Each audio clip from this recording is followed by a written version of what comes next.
नमस्कार बच्चों, कैसे हो आप सब लोग। मैं तृष्णा पर्वतिया स्वनिर्भर प्राथमिक शाला से द्वितीय सत्र कक्षा 6 विषय हिंदी की इस वीडियो में आपका स्वागत करती हूँ।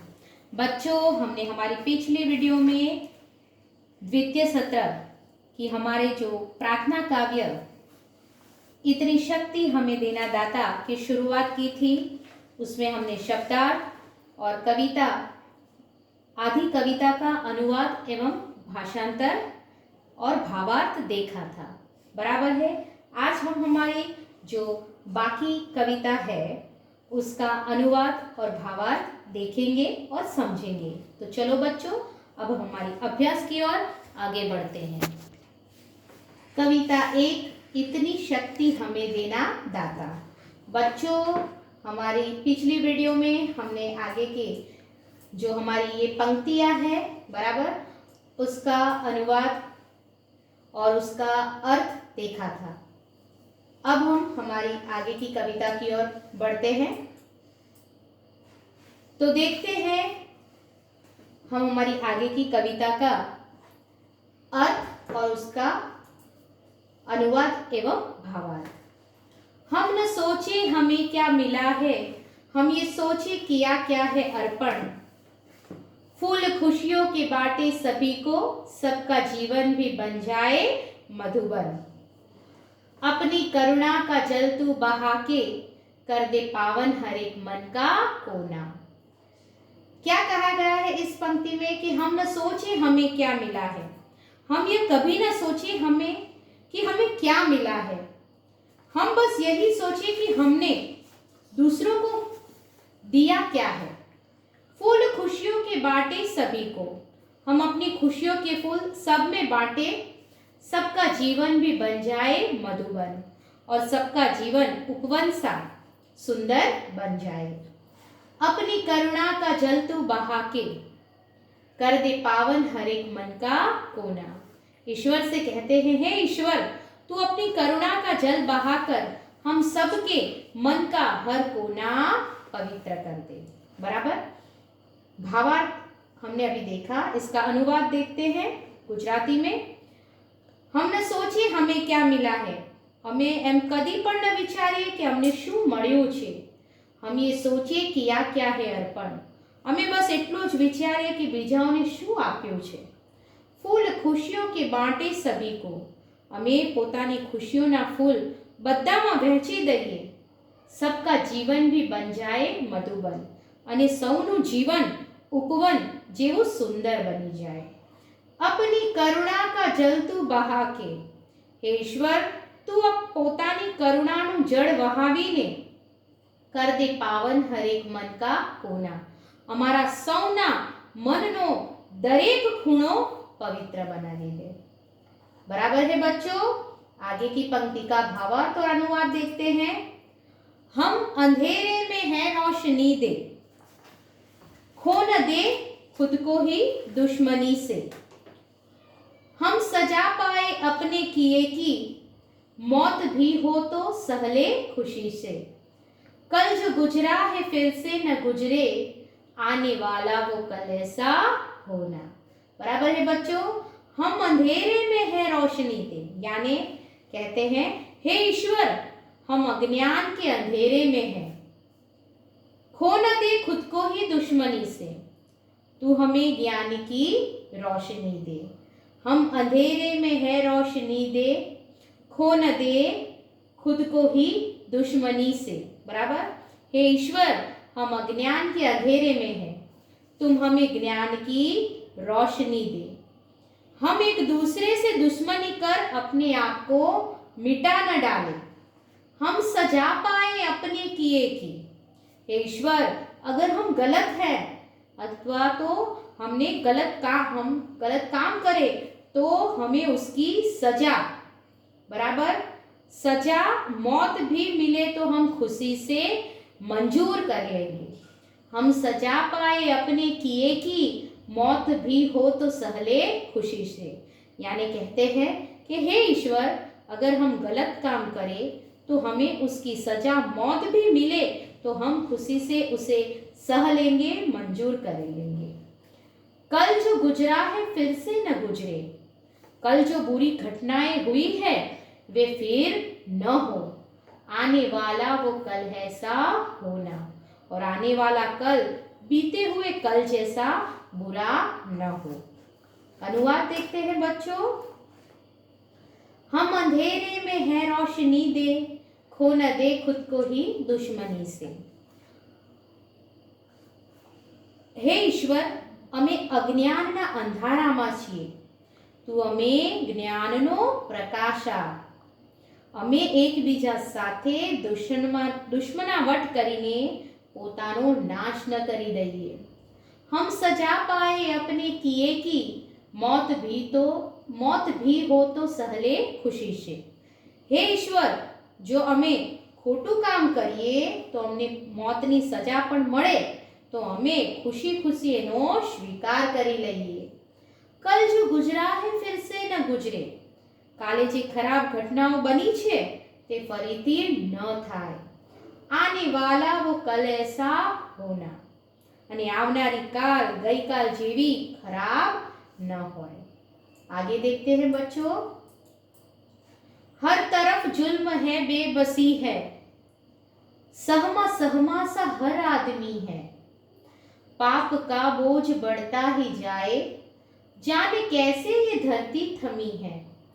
बोझ ममता से तू ये उठा ले, तेरी रचना का ही अंत होना। इस पंक्ति में हम देखते हैं कि हर तरफ जुल्म है बेबसी है। आज हर तरफ अत्याचार हो रहे हैं, बराबर। सहमा बेबसी है और हर जगह सहमा सहमा सा, बराबर, सहमा सहमा सा हर आदमी है। जुल्म यानी अत्याचार और बेबसी यानी लाचारी। हर तरफ जुल्म है बेबसी है, हर तरफ अत्याचार और बेबसी है। सहमा सहमा सा हर आदमी है और लोग उन्हें रोकने में असमर्थ है। हर आदमी डरा डरा दिखाई देता है। सहमा सा यानी डरा हुआ। पाप का बोझ बढ़ता ही जाए, पाप का बोझ बढ़ता ही जा रहा है। जाने कैसे ये धरती थमी है, पता नहीं धरती यह सब कैसे सहन कर रही है। बराबर, धरती थमी है यानी पता नहीं धरती यह सब कैसे सहन कर रही है। बोझ ममता से तू ये उठा ले, हे परमात्मा तू अपनी ममता के बल से धरती के इस बोझ को उठा ले, तेरी रचना का ही अंत होना, जिससे तेरी बनाई हुई यह दुनिया नष्ट होने से बच जाए। इसका अनुवाद देखते हैं। हर तरफ जुल्म है बेबसी है। આજે બધી બાજુએ અત્યાચાર થઈ રહ્યો છે, લોકો તેને રોકવામાં અસમર્થ છે। સહમા સહમાસા હર આદમી है, દરેક માણસ ભયભીત દેખાય છે। પાપ કા બોજ बढ़ता ही जाए, પાપનો ભાર વધી રહ્યો છે। જાને कैसे ये धरती थमी है, બરાબર, ધરતી આ બધું કેવી રીતે સહન કરી રહી છે। બોજ મમતા से तू ये उठा ले, બરાબર, શું કે છે? હે પરમાત્મા તું પોતાની મમતાના બળથી ધરતીનો ભાર ઉપાડી લે, તેરી રચના का ही अंत होना, જેથી તારી રચી આ દુનિયા નષ્ટ થતી बची जाए। तो देखा बच्चों, हमने अभी कविता का भावार्थ और उसका अनुवाद देखा। आपको यह कविता अच्छे से कविता का गान करना है, कविता का भावार्थ और उसका अनुवाद अच्छे से ध्यान में रखना है। बराबर है बच्चों। आगे हम अभी हमारे अभ्यास के प्रश्नों को भी समझ लेते हैं। अभ्यास में हमारा पहला प्रश्न है, प्रश्न 1, प्रश्नों के उत्तर दीजिए। मन का विश्वास कमजोर न होना ऐसा कवि क्यों कहते हैं? तो लोग भगवान की शक्ति पर विश्वास करते हैं, वे मानते हैं कि भगवान कैसा है, दयालु है, भगवान के लिए कुछ भी असंभव नहीं है। आज दुनिया में अत्याचार बढ़ते जा रहे हैं, साधारण आदमी उन्हें रोकने में असमर्थ है। इन अत्याचारों का अंत होता दिखाई नहीं देता। कवि भगवान से प्रार्थना करते हैं कि ऐसे समय में वे अपनी शक्ति का परिचय दे ताकि उनके प्रति लोगों का विश्वास कम न हो। तो इस प्रकार से इस प्रश्न का उत्तर बनेगा। दूसरा उत्तर देखते हैं बच्चों, धरती पर हर तरफ क्या है, क्यों है? तो धरती पर क्या है? हर तरफ जुल्म और बेबसी है। हर आदमी डरा डरा सा है। हमने अभी देखा ना काव्य में, कोई ऐसी शक्ति दिखाई नहीं देती जो अत्याचारियों का सामना करे और उन्हें लोगों को सताने से रोके। दूसरा है, हम जगत में क्या अर्पण करना चाहते हैं, क्यों? तो हम जगत में सुख, शांति और मैत्री भाव अर्पण करना चाहते हैं। आज जगत में बुराइयां बढ़ रही है, जीवन में सुख शांति का अभाव है, लोग एक दूसरे के शत्रु बने हैं, बराबर। इसलिए इस अशांत और दुखी जगत को हम सुख, शांति, प्रेम और मैत्री अर्पण करना चाहते हैं, बराबर है बच्चों। इस तरह से हमारे तीसरे प्रश्न का उत्तर बनेगा। चौथा प्रश्न देखते हैं, हम सभी को क्या बांटना चाहते हैं, क्यों? तो हम सभी को खुशियों के फूल बांटना चाहते हैं। हमने देखा ना काव्य में। और क्यों? तो अपने आसपास के लोगों को सुखी बनाना हमारा कर्तव्य है। उनको आनंदित देखकर हमें भी आनंद होगा। उनके जीवन में कांटे होंगे तो उन कांटों की चुभन हम भी महसूस करेंगे। इस डर से बचने के लिए हम उनको सबको खुशियों के फूल बांटेंगे, बराबर है। पांचवा प्रश्न देखते हैं, सबका जीवन भी बन जाए मधुबन का भावार्थ क्या है? तो हमने देखा कि मधुबन का अर्थ क्या होता है बच्चों? मधुबन यानी बगीचा, जिसमें सुंदर और खुशबूदार फूल खिले हो। हमें सबको खुशियों के फूल बांटने चाहिए। ये फूल पाकर लोगों के चेहरे पर उदासी नहीं रहेगी, उनका मन प्रसन्नता से भर जाएगा, वे आनंद और उल्लास का अनुभव करेंगे। इस प्रकार उनका जीवन सुखी बन जाएगा। तो हमारे पांचवें प्रश्न का उत्तर हम इस प्रकार लिखेंगे। आगे देखते हैं बच्चों, प्रश्न 2 है हमारा, नीचे दिए गई खाली स्थानों में उचित शब्द भरते हुए वाक्य को पूरा कीजिए। पहला शब्द है क्योंकि, फिर है ताकि, और, की, लेकिन, फिर भी और या, बराबर। तो देखते हैं पहला, राधा पढ़ने में तेज है, फिर खेल में नहीं। तो क्या आएगा इसमें? राधा पढ़ने में तेज है, बराबर, लेकिन खेल में नहीं। रोहित बहुत तेज भागा क्योंकि वह गाड़ी पकड़ना चाहता था। सुरेश को बुखार था, फिर भी वह स्कूल आया। मैं समझता हूं कि शब्द आएगा, वह क्या कहना चाहता है?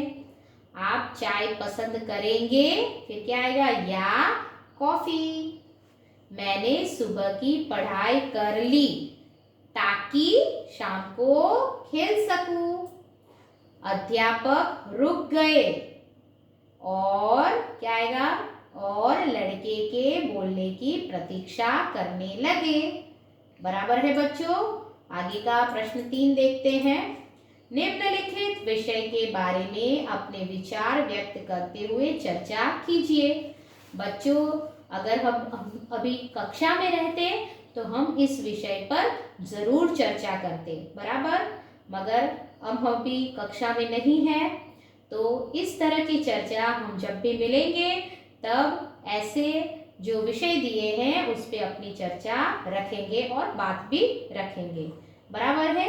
तो हम बढ़ते हैं प्रश्न 4 पर। उदाहरण के अनुसार विशेषणों का उपयोग करके वाक्य बनाइए। तो बच्चों, यहाँ हमें वाक्य बनाने हैं। जैसे पहला शब्द दिया है कुछ, बराबर, तो कुछ कपड़े गंदे हैं। इसके अलावा आप कुछ शब्द का उपयोग करके दूसरे वाक्य भी बना सकते हो। सुंदर, तो यह फूल सुंदर है। 4, तो गाय के 4 पैर होते हैं। आप दूसरे वाक्य भी बच्चों बना सकते हो, लेकिन उस वाक्य में यह शब्द आना चाहिए। उसका भाई बाहर गया है। फिर थोड़ा, बराबर, मुझे थोड़ा पानी चाहिए। लाल, तो लाल गुलाब मुझे बहुत पसंद है। फिर तीसरा कमरा खाली था। 15 दिन में मेरा भाई आ जाएगा। तो इस तरह से आप वाक्य बना के लिख सकते हो। बच्चों आगे देखते हैं, संयुक्ताक्षर से शब्द बनाकर वाक्य में प्रयोग कीजिए। बच्चों प्रथम सत्र में मैंने आपको व्याकरण विभाग में संयुक्ताक्षर बताए थे, बराबर। आधा क और क यानी दोनों मिलके होगा धक्का, बराबर। तो उसने मुझे धक्का मारा। वैसे ही च बराबर, च तो आधा च और पूरा च मिलके च, तो उसके हमें वाक्य बनाने हैं। तो इससे बनेगा कच्चा, बराबर। तो यह आम कच्चा है, इस तरह से आप लिख सकते हो। फिर तो कुत्ता शब्द बनता है, बराबर। तो कुत्ता वफादार जानवर है।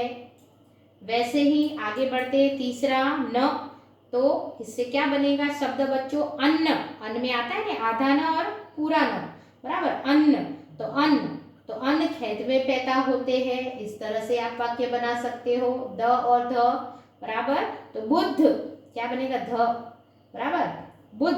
बुद्ध तो उससे वाक्य बनेगा यह भगवान बुद्ध की मूर्ति है। फिर द और द्व को मिलके बनता है विद्वान, बराबर। विद्वान लिखते हैं ना हम, बराबर। तो यह विद्वान पुरुष है। फिर श और व, श्व, तो उससे क्या शब्द बनता है बच्चों, विश्व, बराबर होता है ना, विश्व। श आधा फिर व, तो विश्व, तो विश्व में शांति होनी चाहिए। फिर य, ह और य, बराबर, य, तो असह्य में हम इस तरह से लिखते हैं ना, तो आज असह्य गर्मी है या आज असह्य ठंडी है, बराबर।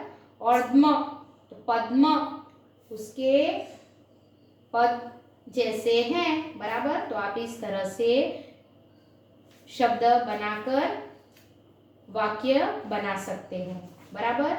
मैं हमारे ग्रुप में इसका लेखन कार्य रखूंगी, आपको अच्छे से पढ़कर यह लिखना है।